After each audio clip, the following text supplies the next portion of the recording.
Hey. Yeah. Well, Jeff, you're coming to Black Bear Casino on March 21st. You excited to come back to the Upper Midwest here? I always love the upper Midwest because I don't, it's just, I walk out and I'm like, okay, these are my people. I don't have to think about, am I enunciating enough for people to understand me?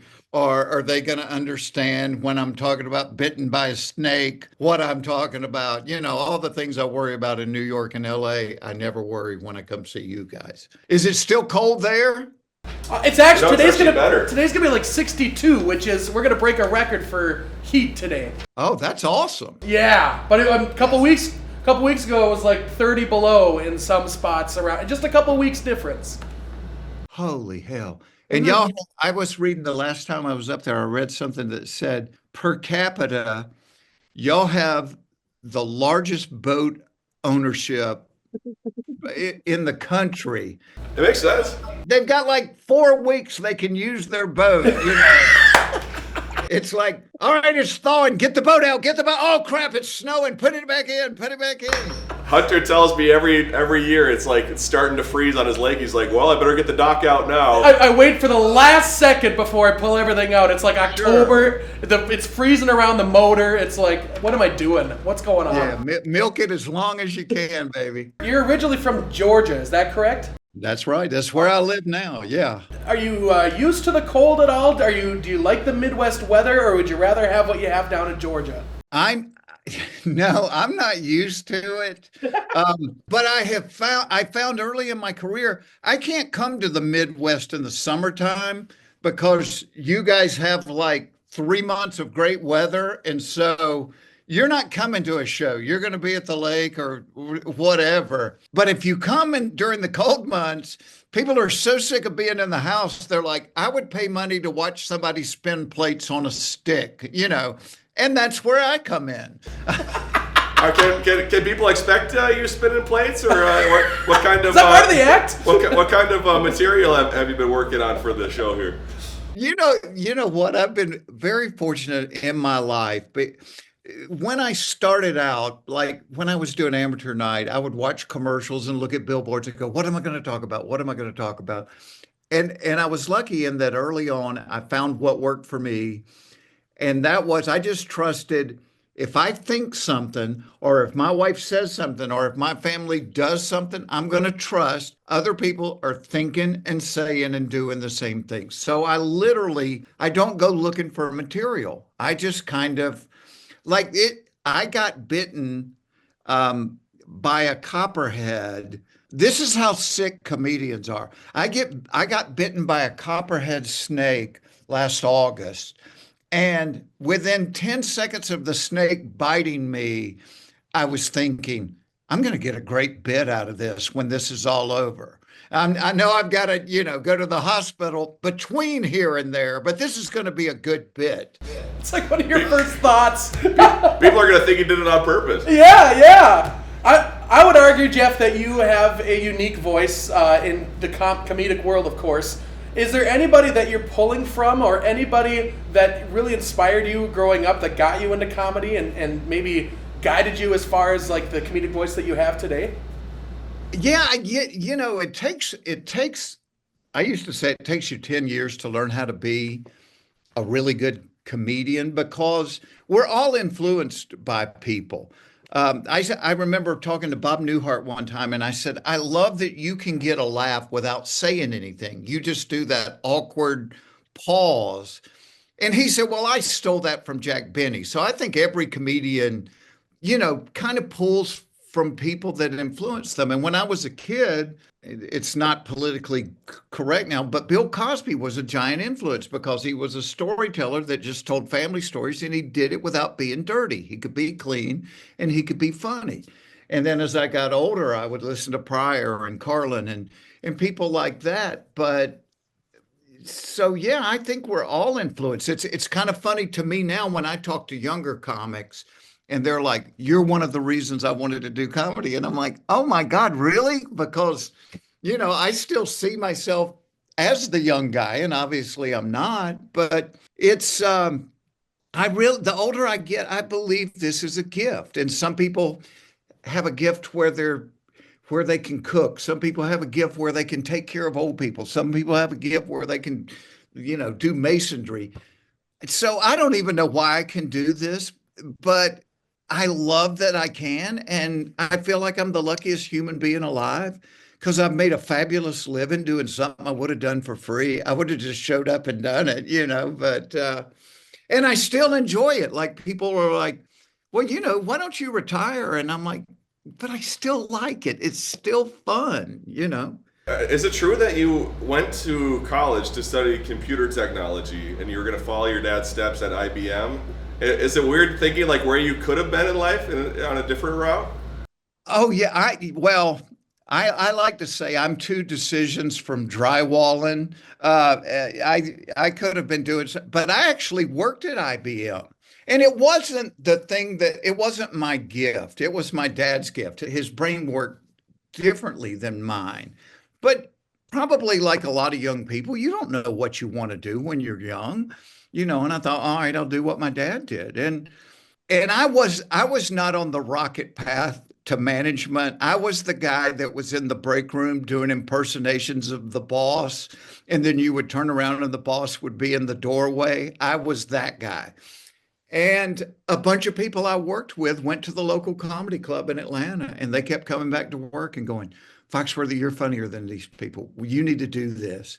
And they ended up entering me in a contest, not an amateur night, a contest for working comedians.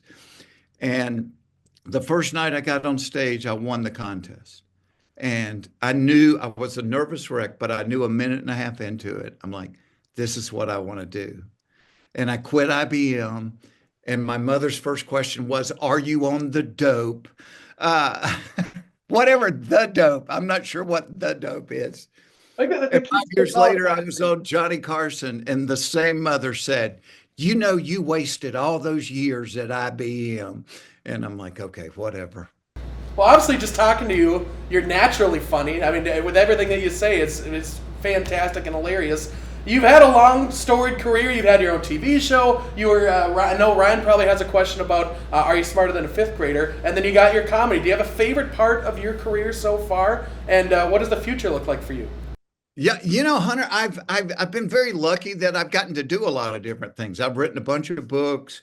I draw, I paint, I invent games, but honest to goodness, I think I'm one of the rare birds that if you said you can't do but one, you got to pick one, it would always be stand up. I just like that instant. I like seeing people. I like people, and I like that instant feedback because 2 seconds after it's out of your mouth, it's either funny or it's not. And there's other Seinfeld's like that. Seinfeld doesn't need the money, but he's out there doing stand-up. Leno's out there doing stand-up. There's some people, that's all they want to do. And to me, this was always the top of the mountain, not TV or movies, though I enjoyed TV. I love doing Are You Smarter Than a Fifth Grader? People say, what's your favorite part of doing that show? And my answer was always the part where they handed me the card with the answers on it, because I didn't know that stuff, I was going to ask, do the kids, are they fed the answers? Because they were smart. Are you serious? No, they weren't fed the answers. We just looked for really smart kids with personality. And you got to think that the questions, they were things that they had studied within the last 2 months or 6 months or 8 months. And as an adult, I mean, honestly, I don't know why my brain retained all the lyrics to the Gilligan's Island theme song, but it deleted everything about triangles. So if a triangle question came up, I'm like, hell, I have no idea. I learned that for a test when I was 10, and I have no idea. It's pretty funny because our executive producer, Ben, he remembers you when he had the cassette tapes that he used to play in his car. I remember cassette tape. That's aging me. Cassette tape. Yeah. I remember you from Are You Smarter Than a Fifth Grader? And then our Hunter's a meteorologist as well at the station, but our younger meteorologist, he's like, Jeff who? It's amazing how your career has spanned to what it is now. Yeah. I mean, honest to goodness, when I quit IBM, and I had been when I was debating quitting, I was sitting in the break room, and I'm probably 23 at the time, and there's three guys in their 60s sitting around the break room, and I heard one of them say, "Man, I wish I had had a hardware store. I always wanted to have a hardware store. I wish." And I thought, I don't want to be sitting in this break room when I'm 60 saying, "I wish I had tried to be a comedian." Now, I didn't think I would be a success at it necessarily, but I wanted to try it. And I figured I'd have to come back with my hat in my hands. I wanted to get away with it for 2 years because I figured it'd be a cool story to tell my grandkids one day. Hey, I was a comedian for a couple of years. And now I've been doing it 41 years, and it seems like I just started, so. Wow. It's beautiful. Well, you made a very amazing living at it, obviously, and you're a very talented man. We don't want to keep you much longer. I'm sure you're very busy. Do you have anything specific that you're up to today that you can speak of? What's going on the rest of your day today? I have a bizarre life, so I'm working on. I started drawing this last night. Oh my gosh, that's beautiful. That I'm going in an hour and a half to go read to a class of first graders. Oh.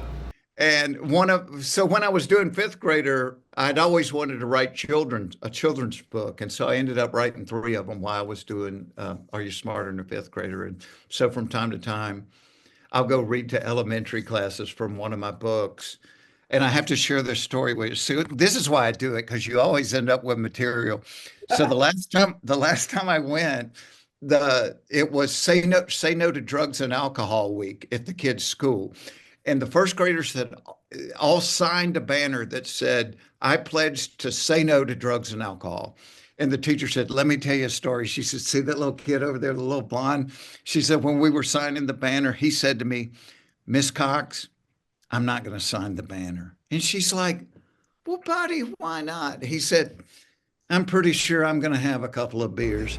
And I'm like, what has happened to you in the first grade that you've already made this decision? A little stressful. Life's a little stressful already in first grade. Put the shapes in the holes. It's tough, man. Yeah, it's a tough life. It's the triangles. It's the triangles. But you have to admire his integrity. He wasn't going to break his pledge. He wasn't going to sign it. Any final words in regards to maybe the best advice you've gotten in your life, or any words to aspiring comedians out there? You know what I would say? The best advice somebody told me one time, you always hear people tell young people, follow your passions. Whatever your passion is, follow your passion. I think it's possible for us to have passions. Like, I love music. I'm like a music nut. I can't play an instrument, and I can't when I sing, people pledge money to find a cure. It's horrible. But even though I have a passion for music, I'm not good at it. So somebody told me, don't follow your passion. Follow, what are you good at? What's your gift? What have you been gifted in? Because if you're good at it, you're going to be successful at it, which will inspire you to kind of push the boundaries of what you can do within that space. And so now that's kind of what I tell people. I mean, you may love comedy, but if you're not good at it, it may not be your thing. So find out what your gift is. What do you excel at doing, and chase that. That's beautiful. That's awesome. That's very good advice. Jeff, thanks for hanging out with us here today. I wish you the best of luck with the first graders later today. And, right? I guarantee I'll end up with something new I didn't have when I walked in there. So you have to use it in Minnesota when you come back here in a couple of weeks. You got it. Thank you so much, Jeff. You have a great Jeff. day, okay? You guys, thanks for having me. I appreciate it.